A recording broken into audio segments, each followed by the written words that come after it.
Hi, this is Erin with lovemusiclearning.com. This is part 4 of my series on how to play piano expressively. If you haven't watched the first 3 videos, I recommend you go back and look at those first before proceeding here. I hope you've enjoyed playing with these techniques so far. And if you have, please subscribe below and click the icon next to it to make sure you get notifications on new videos that I make.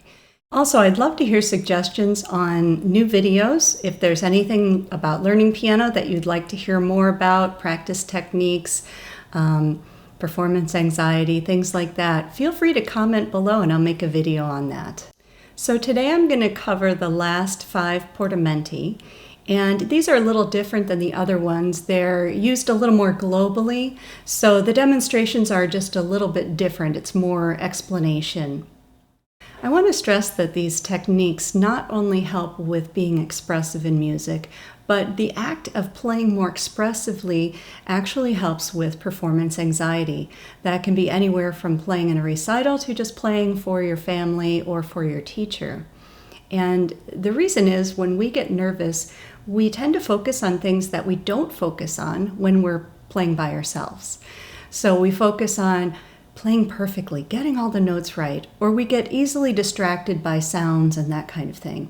When you're doing these techniques, it actually engages your mind more so that you're focusing on what you're trying to say in the music, and you find that those other things just don't come into play. So let's get started. Our 7th technique is called the stride portamento, so named after the speed at which people walk. Now, of course, people walk at different speeds, but you will notice that when someone has to be somewhere, they will walk at a very specific tempo, and that is 116 beats per minute. What's interesting about this is that human speech is also at 116 beats per minute. So I'm going to continue to talk at my normal speed, and I'm going to turn this metronome on to 116 beats per minute. And I'm just going to keep this going as I'm talking. And I want you to notice that I'm not changing how I talk. I'm not changing my inflection or trying to match this at all. This is just my normal speech. And the inflections that I do happen to match really well with 116. Now, sometimes it's hard to hear, so I'm going to actually change it to, let's say 118. And let's see if it matches up. I'm going to continue to talk, and I'm not trying to pay attention to this at all. In fact, I'm trying to ignore it because it's kind of annoying. But I don't know if you can tell, but it doesn't seem to match the way that the other speed does. Let's go back to 116 and see if it matches again. Okay, so now we're at 116, and you notice that the tempo matches, which is really interesting. So we think and we process speech at 116 beats per minute. Now, if I change this to 72, you'll notice that we also have the spaces in between where we talk. That's where we think about what we're going to say next. That's where we take breaths or we pause so that you understand what's going on. And you notice that 172 also happens to match that pause in between. So let's try 73, and let's see if that seems to match. Now, again, I'm not trying to match this or not match it. I'm just talking normally, but it doesn't seem to be clicking as far as I can tell. Let's try 72 again. Now you notice that everything seems to fit. It just clicks in together, which is very interesting. Now, how do we apply this to what we're doing in playing? Well, we want to match our playing at 116 beats per minute or at 72 beats per minute. Now, I encourage you to go test this out. You can turn on a talk show TV or a YouTube video where someone's talking at a normal conversational speed and turn on your metronome. Have it set to 116 or 72 and see if it matches, and then go a little bit off and see how that works. So the stride portamento is really a tempo choice that is either 116 or 72, or some multiple or division of 116 or 72. That means you can take half of 116 and arrive at 58. Or multiply 72 times 2 and get 144. or multiply 72 times 4 and divide by 3 and get 96. So you can do ratios like 4 to 3 or 2 to 1. You get the idea. Now, I'm not a math person, but luckily most of the tempi on a traditional metronome are these tempi. Like someone who talks too fast, if you play at a tempo that's too fast for the music, it seems like it's racing along and you end up missing a lot of the details that are there. And if you play a piece that is too slow, it seems like it's forcibly slow, like, okay, now I'm playing a slow piece. It almost turns pedantic at that point. So carefully choosing your tempo, your overall tempo, since we do apply rubato, is very, very important. Our next technique is the Evaporation Portamento. This is also called the mystery technique in that it creates a sense of mystery and intrigue for the listener. The best example of this technique is in Gregorian chant, and how at the ends of each phrase the voices will evaporate or diminish in sound. And the reverberation of the cathedral aids in this evaporation into the previous notes of the phrase as well. This takes advantage of the brain's need to understand what is slightly out of reach. It makes it interesting because you almost hear it. So by evaporating perhaps a less interesting part of the music, often the end of a phrase, you'll create mystery and interest that keeps the listener engaged. On the piano, to do this, you simply let the phrase diminish.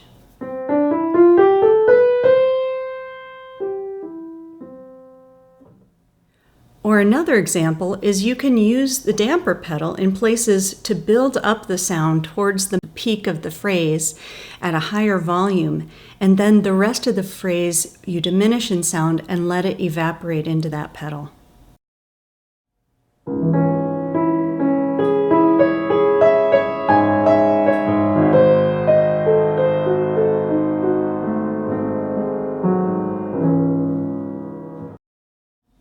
Distortion Portamento is a device used to grab the attention of the listener on a particular note by adding dirt to the sound. Think of it like when someone clears their throat before saying something very important. These are usually non-musical sounds, but not always. To better understand this, let's look at how other instruments accomplish this sound. In the voice, they can allow their voice to crack. Or in violin, they can crush a string to create distortion on a note. In both the voice and string instruments, they can glide up to a pitch that they want to accentuate. But in piano, this can be a little more difficult. We don't get to slide up to notes, but we can use ornaments like a trill to accentuate a note or a grace note. Things like that we can add to the music to help accentuate, and that adds dirt to the sound. Often it should be a dissonant note that will help. Another thing that we can do is just come up with some non-musical sounds. Things like sniffing or grunting before you have an exciting beginning to an allegro passage is very effective. Obviously, you don't want to do that in a slow passage because it wouldn't make much sense. It would just draw attention to you and not to the music that comes after it. There's really no limit as to the different sounds that you can make. One thing you can do is the use of the pedal. Just purposely thumping it. You wouldn't want to make that like a bass drum beat, but you can use that as an effect. Another thing that I have done is I have a wedding ring and I can click that on the keys and get a sound like that. So think about different ways that you can try. Of course, using this appropriately is important. You can go too far and then it just tends to draw attention to you and not to the music, as I said before. But most people don't go far enough. So at first, just try, experiment, and record yourself and see what you like. Excrucis portamento translate to out of crossing and involves places where you have two voices converging together into a dissonance of some kind and then resolving by separating. To do this, find places where two lines of music come together in a dissonance and crescendo and slow down a little towards the dissonance without losing the flow of the music.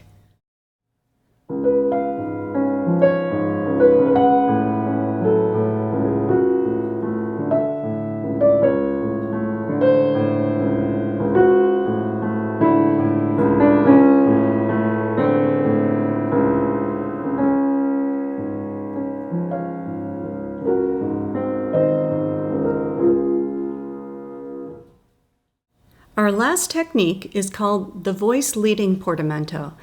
This makes use of the grammatical context of speech and applies that to notes in a melody.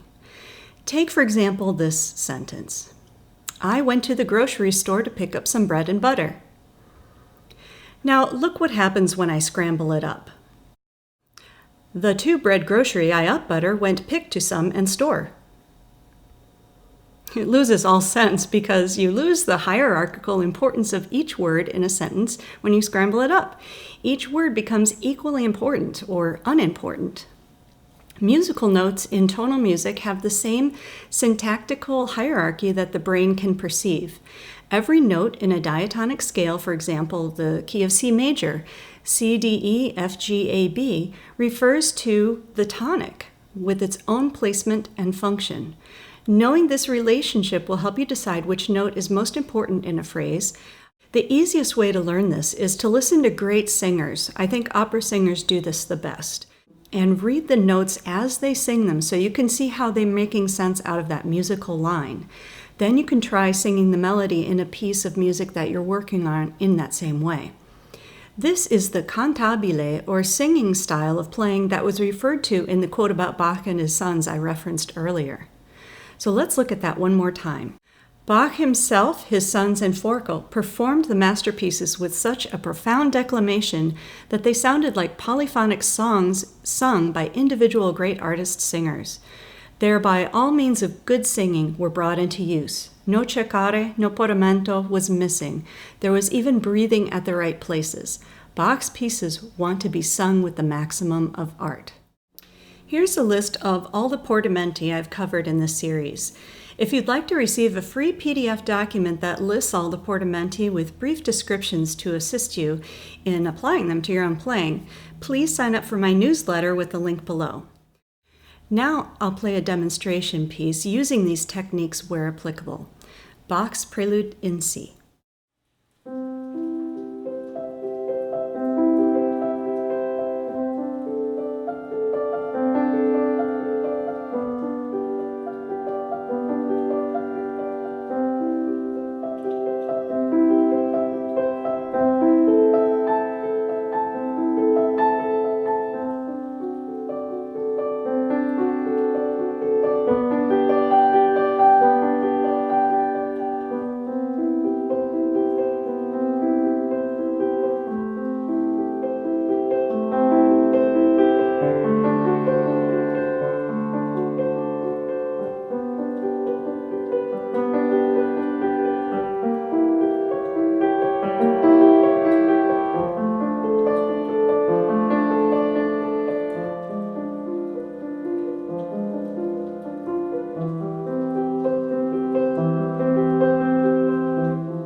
Well, that's it for the techniques. Thank you so much for watching. I've really enjoyed sharing these portamenti with you, and I hope they've helped you with your expressive playing.